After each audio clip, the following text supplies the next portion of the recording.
नमस्कार. संक्रांत जवळ आली आहे म्हणून आता भोपळ्याच्या घारग्या म्हटलं दाखवाव्या. आता मी हा भोपळा कट करून पाण्यामध्ये उकडत ठेवलेला आहे. मी आता करत आहे फक्त पाव किलो भोपळ्याचं, पण डिस्क्रिप्शनमध्ये मी अर्ध्या किलोचं माप दिलेलं आहे. कारण मी अर्धा किलो आणलेला पाव किलो भोपळा आमचा संपला आहे, म्हणून मी तेवढाच करून दाखवत आहे आता सध्या. हे आता वाफवून घेतलं 3 शिट्ट्या देऊन. खूप छान होतात हे घारगे. तर त्याची साल काढून घ्यायची, थोडंसं गरम असतानाच काढून घ्यायची साल. तर ही साल काढून घेतली. आता त्यामध्ये अर्धा पावशीर गूळ घालायचा, म्हणजे अर्धा किलोला पाव किलो गूळ घालायचा. अर्धा किलो भोपळा असेल तर पाव किलो गूळ घालायचा, कारण भोपळा पण थोडासा गोडसर असतो, त्याच्यामुळे पाव किलो अर्धा किलोला बरोबर होतं माप. आता गूळ विरघळून घ्यायचा त्यातला पूर्ण. गूळ बारीक चिरून घातलेला आहे मी. मॅशरनं थोडं असं करून लगेच विरघळतो गूळ. जास्त वेळ नाही लागत, कारण ते भोपळा गरम असतो, त्याच्यामुळे लगेच विरघळतो. हे बघा, हे त्यामध्ये वेलची जायफळ पावडर घातली मी, आणि थोडंसं मीठ घालते मी. गोड पदार्थाला थोडं मीठ असलं की चव येते चांगली. त्यामध्ये मी 2 चमचे तांदळाचं पीठ घातलं मी.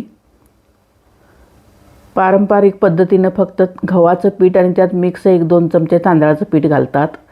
आता हल्ली रवा घालतात, बेसन घालतात, भरपूर काय काय घालतात, पण मी पारंपरिक पद्धतीचंच करत आहे सध्या. तांदळाचं पीठ किंचित क्रंचीपणा यायसाठी तांदळाचं पीठ 2 चमचे टाकलेलं आहे, नाहीतर बाकीचं गव्हाचंच पीठ घातलेलं आहे मी.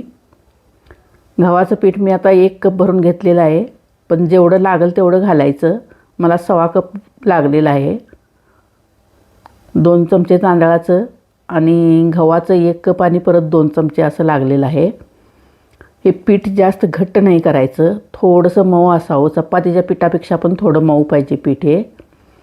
त्याच्यामुळं घारगे इतके मऊ लुसलुशीत होतात, खूपच छान, आणि मऊसूत राहतात ते. 3-4 दिवस तसेच राहतात ते मऊसूत. त्याच्यामुळे पीठ एकदम घट्ट कणकेसारखा गोळा करायचा नाही त्याचा, थोडासा मऊसर गोळा करायचा त्याचा. थोडंसं तेल लावून घेते आता हाताला. बघू शकता तुम्ही कितपत मऊ केले मी ते. चपातीपेक्षा थोडंसं मऊ आहे. तर त्याला मी 20-25 मिनटं ठेवलेलं, 20 मिनटंच ठेवलेलं मी झाकून. लगेचच करायला घेते. तुम्ही अर्धा तास ठेवू शकता झाकून. थोडे जाडसरच लाटायचे, एकदम पातळ नाही करायचे. थोडीशी अशी गबगबीतच होतात घारगे. हे बघा, ह्या पद्धतीनं पीठ अगदी मऊ आहे माझं. असं मऊ लुसलुशीत लागतात खायला, हाताला पण. अशा पद्धतीनं पीठ केलं की त्याला मी आता नेहमी तीळ लावते, पण आज जरा वेगळी पद्धत केली आहे. खसखस लावणार आहे मी. खसखस लावून जरा अशी वरती लाटणं फिरवायचं. हे बघा, अशा पद्धतीनं मी लाटून घेत आहे. बघू शकता तुम्ही. तुम्हाला तळून दाखवते आता. तेल आधीच तापत ठेवलेलं होतं मी कढईमध्ये.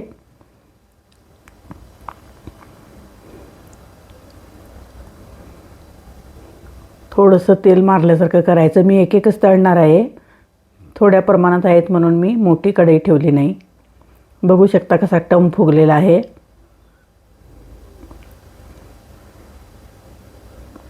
खूपच छान होतात हे घारगे. ह्या पद्धतीनं नक्की करून बघा.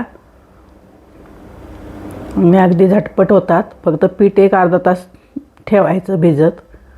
मी लगेचच केलं, 20 मिनटात, 15-20 मिनटातच काढले, तरीसुद्धा चांगले झालेत. कारण त्यात मी रवा वगैरे काही घातलेलं नाही, त्याच्यामुळे ते भिजतं लगेच.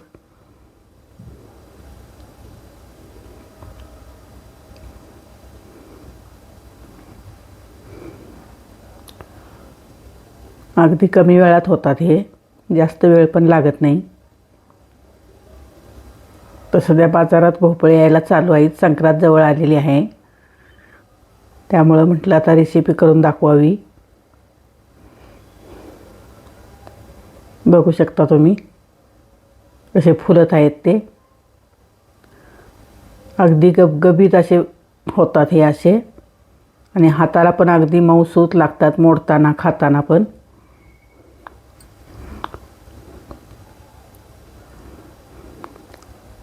माझ्या रेसिपी तुम्हाला आवडत असल्यास चॅनलला लाईक, शेअर, सबस्क्राईब करा आणि कमेंट करून सांगा कुठून बघताय रेसिपी.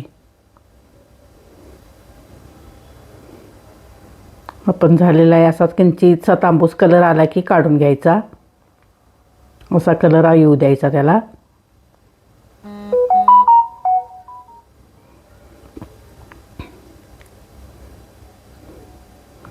आणि 1-2-3 तळून दाखवते तुम्हाला. माझे सर्व घारगे फुगलेले आहेत.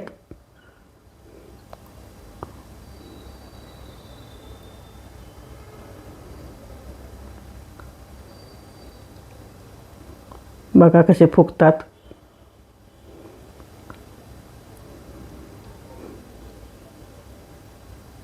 ही पद्धत खूप सोपी आहे आणि करायला पण काय अवघड नाही, काय नाही. थापत बसायची पण गरज नाही. थोडंसं लाटणं फिरवलं तरीसुद्धा चालतंय. एकसारखे होतात लाटणं फिरवल्यामुळं.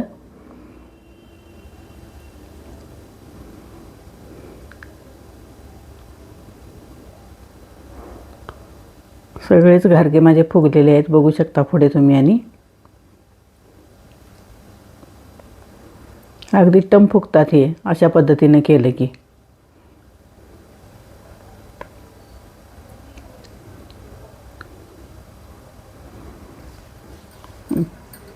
3-4 दिवस राहतात घारगे. जास्त दिवस टिकत नाहीत. 8 दिवस 15 दिवस असे घारगे कधी टिकत नसतात. तेवढेच ताजे ताजे 4 दिवस खायला पण चांगले लागतात. जास्त शेळे झाले की नाही लागत चांगले, म्हणून ताजे ताजेच करून खायचे. पीठ तुम्ही फ्रीजमध्ये ठेवू शकता एकदम मळून, आणि ज्यावेळी पाहिजे त्यावेळी करू शकता तुम्ही, कारण गूळ घातलेलं असतं त्याच्यामुळे पीठ खराब होत नाही लगेच. 8 दिवस राहू शकतं पीठ. जेवढं पाहिजे तेवढं करून खाऊ शकता तुम्ही. आमच्यात जास्त कोण खात नाही म्हणून मी थोड्या प्रमाणात केले. पण माप मी डिस्क्रिप्शनमध्ये अर्ध्या किलोचं दिलेलं आहे.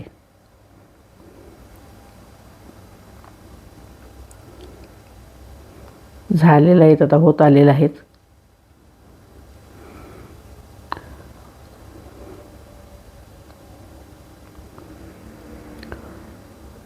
संक्रांतीचा सण म्हटला की घारगे, बाजरीची भाकरी, तिळगुळाच्या लाडू, तिळाचे लाडू पण किंवा वड्या मी करणार आहे. सगळ्यात पहिला मी हीच रेसिपी टाकली.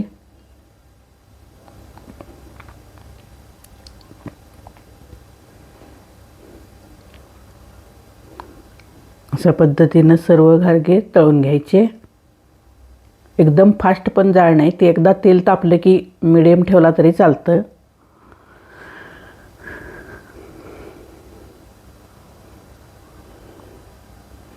तीळ पण लावू शकता तुम्ही तुमच्या इच्छेनुसार. मी खसखस लावलेली आहे. मी पण नेहमी तीळच लावते, पण ह्या वेळेला बघावं म्हटलं जर असं वेगळं करून, म्हणून खसखस लावली. आपल्या इच्छेप्रमाणे काहीही लावू शकता तुम्ही.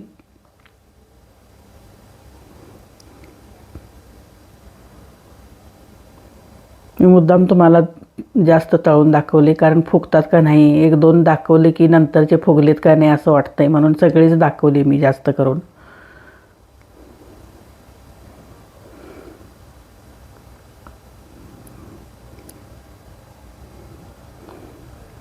होत आलेलं आहे आता हे.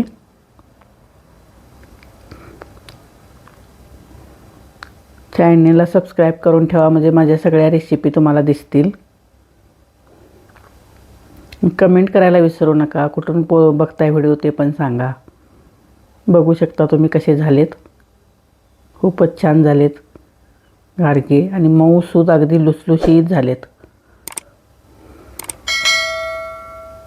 एकदम मऊ मऊ मऊसूत लुसलुसीत घारी झालेली आहे.